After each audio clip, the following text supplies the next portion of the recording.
किसान आंदोलन के 72 दिन से ज़्यादा हो गए। आपको क्या लगता है, जिस तरीके से 10 से ज़्यादा मीटिंगें हो चुकी मगर कोई हल नहीं निकला, आगे क्या लगता है आपको, कब तक सरकार ये मांग आप लोगों की मानेगी या इसी तरीके आप लोगों का धरना प्रदर्शन जारी रहेगा? इस सरकार को हमारी मांगों को तो मानना ही पड़ेगा, क्योंकि हम इस भारत देश के एक रीढ़ की हड्डी है। ये कृषि प्रधान देश है और कृषि प्रधान देश में किसान की बात को अगर सरकार न मानेगी तो सरकार ही नहीं रहेगी। सरकार का हम विरोध नहीं कर रहे, सरकार की हम उन गलत नीतियों का विरोध कर रहे हैं जिससे कि किसान का ये शोषण करने जा रहे हैं। भ्रमित करके हम एक बात पूछनी चाहते हैं कि ब्रिटिश सरकार में 1906 और 7 में यही 3 कानून आए थे, जिसमें उस सरदार भगत सिंह के पिताजी अथवा उनके चाचा जी द्वारा आंदोलन किया गया था और उस आंदोलन का नाम रखा गया था पगड़ी समाल जट्टा, पगड़ी समाल जट्टा। और उस ब्रिटिश सरकार ने उन कानूनों को वापस लिया। आज ये भारत की सरकार है। विडंबना यह है कि आज भारत की सरकार किसान को देशद्रोही बताती है, किसान को खालिस्तानी बताती है, किसान को पाकिस्तानी बताती है। इसका मतलब इनकी सरकार में जो भी व्यक्ति आंदोलन करता है वह अराजक तत्व है, पाकिस्तानी है, आतंकवादी है, खालिस्तानी है। चाहे वो छात्र संघ लोग आंदोलन करें, चाहे वो किसान आंदोलन करें, चाहे कोई भी आंदोलन करे, इनके लिए वो देशद्रोह है। तो मैं एक बात पूछनी चाहूँगा, क्या मोदी जी के पास कोई कारखाना है किसान बनाने का, कोई कारखाना जवान बनाने का? अरे कारखाना है तो किसान के पास कारखाना है अनाज पैदा करने का और जवान पैदा करने का। जवान भी किसान पैदा करता है और अन्न भी किसान पैदा करता है। इस किसान की दुर्दशा पर इनको जरा भी शर्म ना आई। मन की बात कहने वाले 10 कदम चल करके हमारे बीच में आकर के हमारी बात को सुनने के लिए तैयार नहीं, और वो मन की बात कहते हो, किसान से मन की बात करते हो। तो मन की बात कहते कहते बहुत दिन हो गए। अब यहाँ का किसान, यहाँ की जनता समझ चुकी है आपके उस फंदे के जाल को, कि आप कहना क्या चाहते हैं और करना क्या चाहते हैं। इनकी कथनी और करनी में बहुत फर्क है। सबसे अधिक झूठ बोलने वाली सरकार है, और सरकार आई है तो एक बीजेपी आई है। इससे ज़्यादा झूठ बोलने वाली कोई सरकार आज तक नहीं आई। तो हमारे इन 3 कानूनों को अगर आपका पूछ रहा है कि ये 3 कानून वापस होंगे, सरकार अगर 3 कानून वापस नहीं करती है तो हम क्या करेंगे, ये तो पूछ रहा है आपका। हम 3 कानून ये वापस अगर नहीं करती हैं, ये इसका काम है। वापस करना ना करना इसका काम है। हमारा काम है आंदोलन करना और जन जन को आंदोलन में खड़ा करके इनको इस सत्ता से बाहर कर देना भी काम किसान का ही है। क्योंकि किसान हिलाना जानता है तो किसान इन्हें हटाना भी जानता है, मिटाना भी जानता है। तो यानी 2022 का चुनाव कैसा रहेगा? जो आप यूपी से संभल से हैं, 22 में विधानसभा का चुनाव जो आ रहा है, आप उसके बारे में पूछना चाहते हैं। हम अराजनीतिक लोग हैं, हम राजनीति पर कोई बात नहीं करना चाहते, इस पर कोई हम उत्तर देना नहीं चाहते। अगर किसान की बात जो सुनेगा वो किसान का वोट लेगा, और किसान की जो बात नहीं सुनेगा वो किसान का विरोध झेलेगा। तो योगी जी आप लोगों की बात नहीं सुन रहे हैं यूपी में?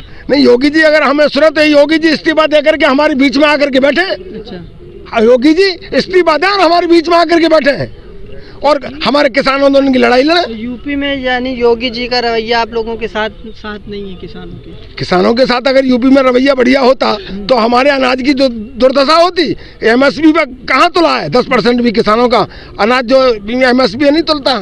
सरकार रिकॉर्ड 6%। चक्का जाम जो कि कल ऐलान किया गया उस पर आप लोगों की क्या? हम चक्का जाम करेंगे, चक्का जाम करेंगे, शांतिपूर्वक करेंगे, एहसात्मक आंदोलन करेंगे और करते रहेंगे और कर रहे हैं। तो कहाँ चक्का जाम किया जाए? पूरे भारत में। पूरे भारत में चक्का जाम पे हम तो साफ अपने मन से बात करेंगे कि मोदी अपने मन से बात करता। चक्का जाम की तो इन्होंने बताई दी, और हम तो अपने मन की बात बताएंगे। देखिए साहब, मोदी जी है चाय बेचने वाले और मोदी जी थे चौकीदार। मोदी जी हमेशा कही कि मैं चौकीदार हूँ, तो ये कोई नहीं जानता ये चौकीदार है किसका।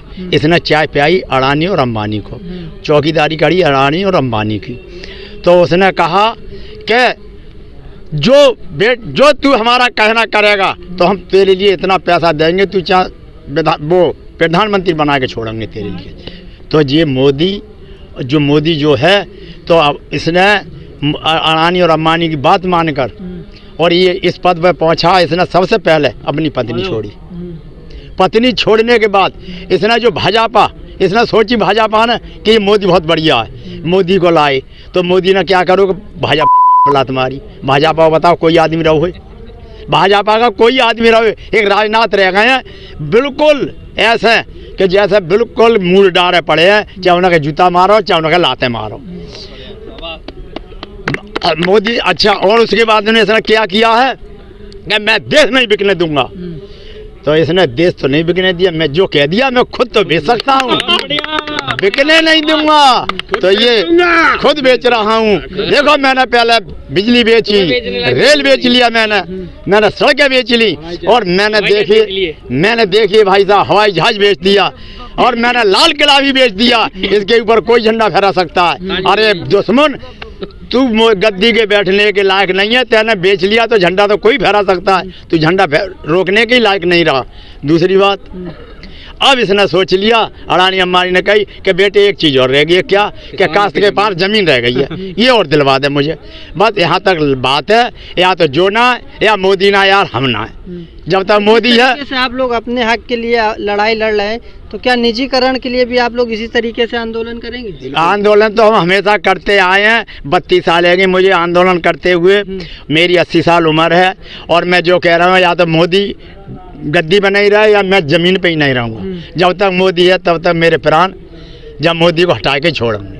नहीं, ये गलत हो रहा है, ये गलत हो रहा है। और जब हमारा आंदोलन चल रहा है तो हम किसानों के आंदोलन को चलते चलते हम इस देश के आंदोलन को भी खड़ा करेंगे कि जो गलत कर रहे हैं उसके गलत के खिलाफ हम लड़ेंगे, गलत के लिए लड़ेंगे। देखो, जो निजीकरण की बात आई तो मैं उन लोगों से ये पूछना चाहूँगा आपके माध्यम से, जो निजीकरण का समर्थन कर रहे हैं, मुझे सरकारी नौकरी चाहिए, मेरा लड़का सरकारी नौकर हो, मेरी बहन सरकारी नौकर हो, मेरा भाई सरकारी नौकर हो, और हम लड़की या बहन के लिए रिश्ता देखने जाते हैं तो उसका पति भी सरकारी नौकर हो।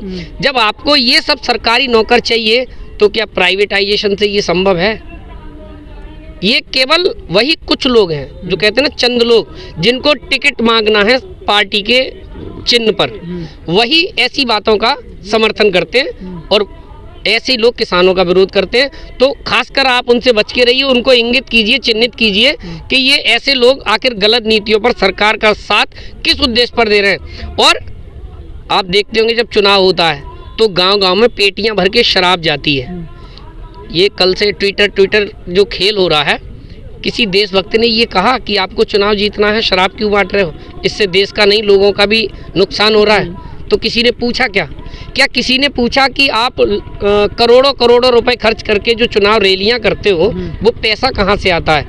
आज मैं पूछना चाहूँगा कि आज विश्व की सबसे बड़ी इकोनॉमी वाली पार्टी है भारतीय जनता पार्टी। देश में कोरोना जैसी महामारी आई, लोग भूखों मरे, लोग पैदल चले, क्या उन्होंने पार्टी के फंड से कहीं 2 नया पैसा खर्च किया है क्या? मैं आपसे पूछना चाहूँगा, आपके घर में जब तक पैसा है क्या भीख मांगोगे क्या? लोगों के आगे हाथ फैलाओगे क्या? हमारे देश के प्रधानमंत्री ने क्या किया? हमारे देश के प्रधानमंत्री ने यही कहा, पार्टी कोष भरती रहे, पार्टी में चंदा लेते रहो और लोगों से पैसे मांगते रहो। तो ये क्या है? ये दोहरी नीति नहीं है क्या? ये देश को बर्बाद करने की नीति नहीं है क्या? इतिहास गवाह है, महाराणा प्रताप ने देश के लिए घास की रोटियां खाई। हमारे देश में जिन्होंने राज्य किया, राजा रहे हैं, उन्होंने देश की आन बान शान बचाने के लिए घास की रोटियां खाई। भामाशाह जैसों ने अपना सारी संपत्ति ऐसे राजाओं को दे दी और देश के लिए प्रयोग की। किसी भी राजा ने क्या भामाशाह को कुछ दिया? नहीं दिया ना। आज क्या हो रहा है? आज ले नहीं रहे बल्कि भामाशाह को और बड़ा भामाशाह बना रहे हैं। इसका मतलब क्या है?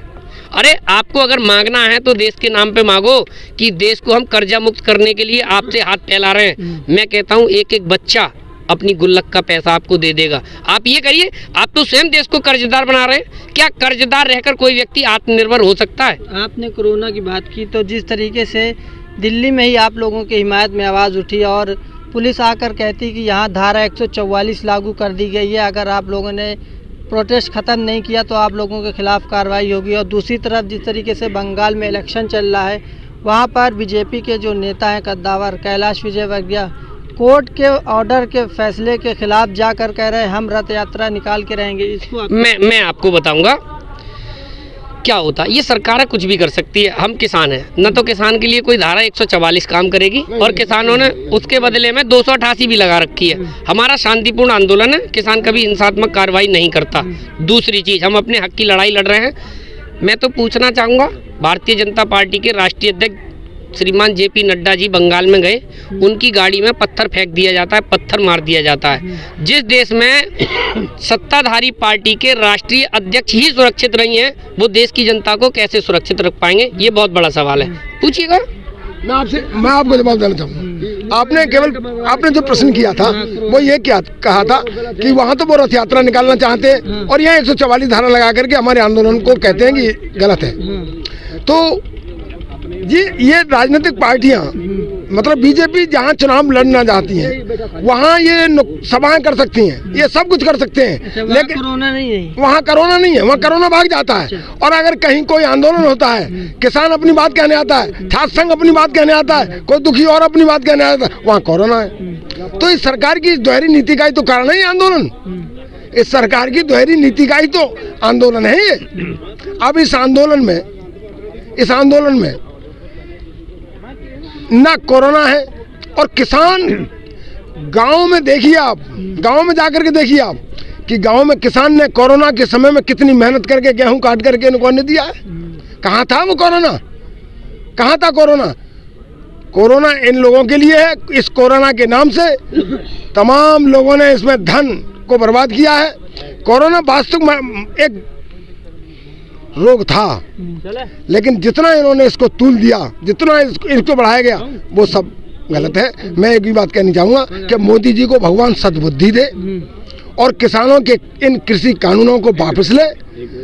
किसानों के कर दिया, किसानों के कृषि, ये किसानों का जो काले कानून है इन्हें वो वापस ले।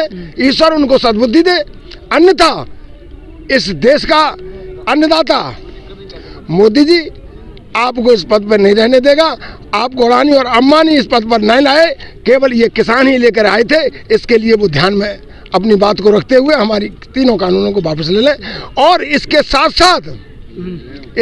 साथ हमारे MSP को पर कानून बना दें। MSP पर कानून के लिए किसान कहता है, आपको जानकारी है, हम क्या चाहते हैं कि आपके इस चैनल के माध्यम से हमारे मोदी जी के लिए एक मैसेज जाए। क्या मैसेज? इन 3 कानूनों को मोदी जी ने पढ़ा है? मोदी जी ने पढ़ा है? अगर वहाँ कोई पढ़ सकता है तो एक राजनाथ जैसा आदमी, केसी त्यागी जैसे आदमी इसके बारे में जान सकते हैं, लेकिन मोदी जी, अमित शाह जी, आप इसके बारे में कुछ भी नहीं जान सकते। मोदी जी तो हर बार अपने मन की बात में किसान कानून की बात करते हैं। मन की बात ही तो कहना जानते हैं वो, लेकिन कभी मन की बात किसान की सुनना जानते हैं? किसान की मन की बात सुनना तो कभी जानते नहीं, केवल कहना ही जानते हैं। वो कहना ही सीखे, सुनना नहीं सीखे। अगर सुनना सीखे होते तो आज ये 72 दिन से ज़्यादा इस आंदोलन को नहीं हुआ होता। अब तक यहाँ आकर के उन्होंने इन कानूनों को वापस ले लिया होता। हम इस वक्त मौजूद थे दिल्ली के गाजीपुर बॉर्डर में। आपने देखा कि किसानों का साफ तौर पर कहना है कि अगर मोदी जी किसानों की मन की बात सुनते तो आज वो किसानों से आकर यहाँ बात करते और ये कानून वापस ले लेते। दिल्ली से M रिजवी।